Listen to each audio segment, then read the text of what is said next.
साबिक़ वज़ीर-ए-आज़म इमरान ख़ान के ख़िलाफ़ मौजूदा हुकूमत जो है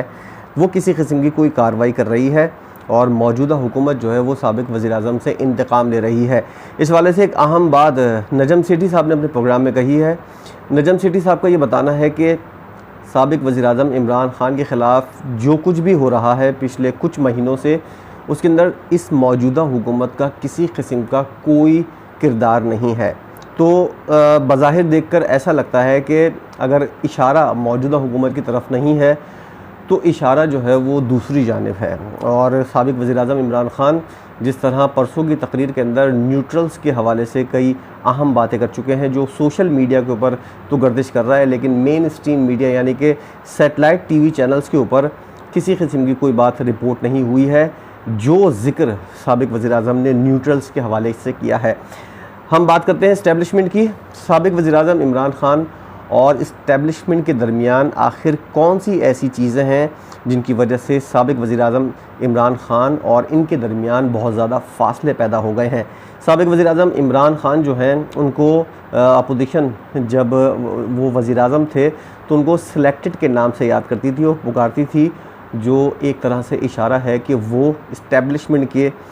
सिलेक्ट करता है और इसलिए उनको सिलेक्टेड का नाम दिया जा रहा है। और वो उनको वैसे भी काफ़ी करीब भी थे, इस वजह से उनको सिलेक्टेड के नाम से पुकारा जाता था। 4 शिकवे हैं वज़ीर-ए-आज़म साबिक़ वज़ीर-ए-आज़म इमरान ख़ान के इस्टेब्लिशमेंट से, जो अब तक की बहुत सारी तहक़ीक़ के बाद सामने आई हैं बातें। और वो 4 शिकवे साबिक़ वज़ीर-ए-आज़म इमरान ख़ान की उनके बक़ौल वो जायज़ शिकवे हैं। उनका नंबर 1 शिकवा यह है, मैंने कुछ पॉइंट्स इकट्ठे किए हैं और 1 बाय 1 मैं उन पॉइंट्स की तरफ आऊँगा। इनका पहला शिकवा यह है कि 2018 के इलेक्शन में इमरान ख़ान ये समझते थे कि उनको 2018 में 2/3 अक्सरियत मिल रही थी, लेकिन इस्टेब्लिशमेंट की वजह से उनको एक कमज़ोर वज़ीर-ए-आज़म चाहिए था विफ़ाक़ के अंदर, जिसकी वजह से नून लीग को सपोर्ट किया गया पंजाब में और सिंध के अंदर आसिफ अली ज़रदारी को सपोर्ट किया गया। और कुछ सीटें जो हैं वह साबिक़ वज़ीर-ए-आज़म इमरान ख़ान का ये कहना है कि MQM को भी दी गई थीं और वो सीटें पाकिस्तान तहरीक-ए-इंसाफ़ की थीं। और 4 सीटें बताई जा रही हैं कि वो 4 सीटें जो हैं वो तहरीक-ए-इंसाफ़ की थीं और दीगर जमातें जो हैं पीपल्स पार्टी और नून लीग और पख्तूनख्वा के अंदर JUI, इसके बारे में बताया जा रहा है कि वो तमाम तर सीटें मिलाकर 2/3 अक्सरियत जो है साबिक़ वज़ीर-ए-आज़म समझते हैं कि उनको मिल रही थी, लेकिन वो 2/3 अक्सरियत जो है वो उनसे छीनी गई और एक कमज़ोर वज़ीर-ए-आज़म के तौर पर उनको पेश किया गया। और इन फ़ैसलों से बदनामी जो है वो उनकी हुई और एक कमज़ोर वज़ीर-ए-आज़म जो है वो खुलकर फ़ैसले नहीं कर सकता। इसलिए साबिक़ वज़ीर-ए-आज़म इमरान ख़ान का पहला शिकवा ये है कि इस्टेब्लिशमेंट ने उनके साथ धोखा किया है और उनको 2/3 अक्सरियत जो मिल रही थी वो नहीं दी गई। और साथ साथ उनका दूसरा शिकवा यह है कि वो एक नुमाइशी वज़ीर-ए-आज़म थे। वो मुतादिद मरतबा इन बातों का इज़हार कर चुके हैं कि नुमाइशी वज़ीर-ए-आज़म जो है वो थे और फ़ैसले जो है वो कहीं और से हो रहे थे, जिसकी वजह से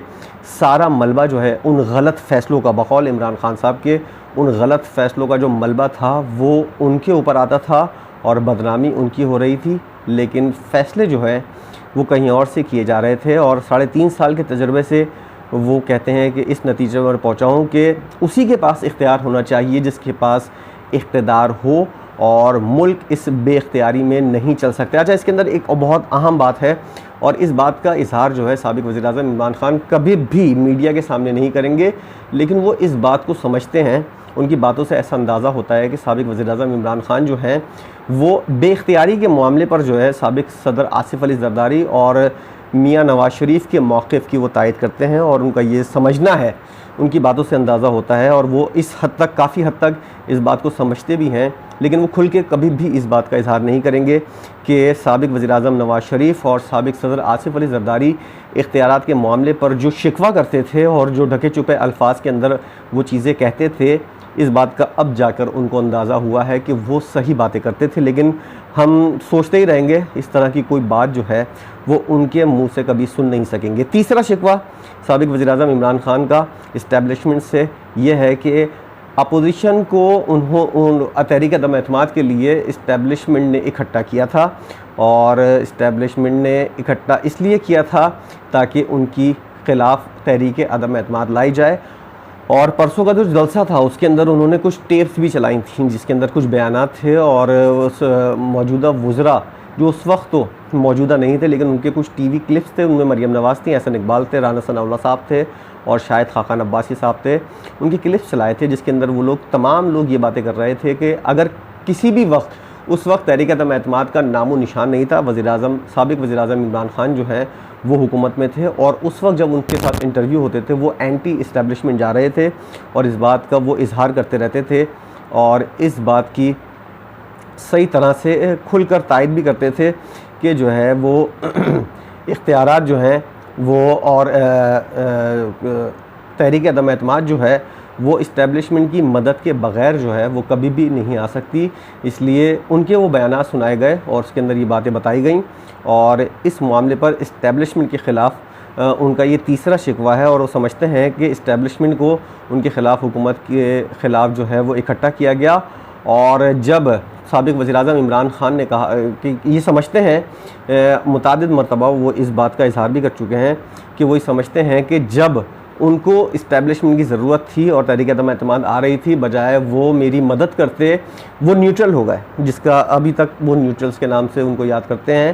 तो वो ये कहते हैं कि वो न्यूट्रल हो गए, ऐसे गलत वक्त पर न्यूट्रल हुए जिसका सारा सियासी नुकसान जो है वो इमरान खान को सबको पहुँचा। और ये तीसरा ऐसा शिकवा है जिसके ऊपर तहरीक इंसाफ के सरबराह जो है इमरान खान वो जो है वो नाराज़ नज़र आते हैं। और 3 शिकवों के बाद अगर हम बात करें चौथे शिकवे की, तो इमरान खान के बुनियादी शिकवे ये थे और दूसरे फ़रीक़ैन का मौक़िफ़ जो है वो इस हवाले से यकसर मुस्तरद है। और उनका ये भी कहना था, साबिक़ वज़ीर-ए-आज़म इमरान खान जो है वो ये भी समझते थे कि 2021 के अंदर जो तहरीक लब्बैक का जलसा हुआ था ये भी उनको शिकवा है और वो समझते हैं कि तहरीक लब्बैक का जो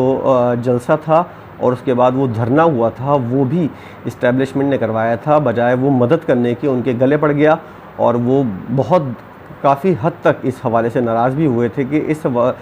इस मामले के ऊपर जो है वो उनकी काफ़ी जो है वो गिरफ्त कमज़ोर हुई थी, रिट कमज़ोर हुई थी और उनको जो है वो नहीं चाहते थे लेकिन फिर भी फ़ौज की मदद लेना पड़ी।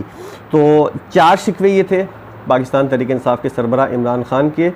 और वो शिकवे यही थे कि एक शिकवा ये था उनका कि सबसे पहले कि 2/3 अक्सरियत जो उनको मिल रही थी वो उनको नहीं मिली। दूसरा शिकवा ये था कि पाकिस्तान तहरीक इंसाफ के सरबराह इमरान खान को इख्तियार नहीं मिला था, वो बेइख्तियार वज़ीर-ए-आज़म थे। और तीसरा शिकवा ये था कि गलत टाइम के ऊपर ये न्यूट्रल हुए। चौथा शिकवा ये था, असल में ये न्यूट्रल वाला जो शिकवा है ये चौथा बनता है। और तीसरा शिकवा ये था कि तहरीक लब्बैक को जो है उनका जो धरना हुआ था 2021 के अंदर वो इस्टेब्लिशमेंट ने करवाया था, जिसकी वजह से उनकी हुकूमत और उनकी हुकूमत की जो रिट है वो कमज़ोर हुई थी। लेकिन यहाँ पर सिर्फ यहाँ पर बस नहीं हो रही। पाकिस्तान तहरीक इंसाफ के सरबराह इमरान खान को अगर 4 शिकवे हैं और इससे ज़्यादा भी हो सकते हैं, लेकिन ये बहुत ज़्यादा मोहतात अंदाज़े के मुताबिक जो तहकीकात के बाद ये अंदाज़ा लगाया है कि मेन शिकवे जो हैं वो ये 4 शिकवे हैं। और सिर्फ यहीं पर बस नहीं है, इस्टेब्लिशमेंट को भी साबिक़ वज़ीर-ए-आज़म इमरान खान से इसी तरह के शिकवे हैं और वो भी शिकवे काफ़ी स्ट्रॉन्ग हैं। और ये जो शिकवों की किस्त थी ये यहाँ पर इख्तिताम पज़ीर होती है। और इस्टेब्लिशमेंट को साबिक़ वज़ीर-ए-आज़म इमरान खान से क्या शिकवे हैं, इस हवाले से हम आने वाली अगली वीडियो के अंदर बात करेंगे कि इस्टेब्लिशमेंट को साबिक़ वज़ीर-ए-आज़म से क्या क्या शिकवे हैं। और मैं आपको बताता चलूँ कि ये तहकीक जो है वो अपने तौर पर कुछ मैंने की और कुछ मैंने तहकीक जो है वो जावेद चौधरी साहब जो हैं सीनियर जर्नलिस्ट हैं और मेरे इंतहाई पसंदीदा हैं। और बोलने के अलावा, उनके टॉक शो के अलावा उनके जो कॉलम्स होते हैं वो इंतहाई मेरे पसंदीदा हैं। अब से नहीं, बरसों से उनके मैं कॉलम पढ़ रहा हूँ और उनको काफ़ी करीब से मैंने उनके कॉलम पढ़े हैं और उनको बहुत सारी बातें ऐसी हैं जो मैं जानता भी हूँ एज़ आ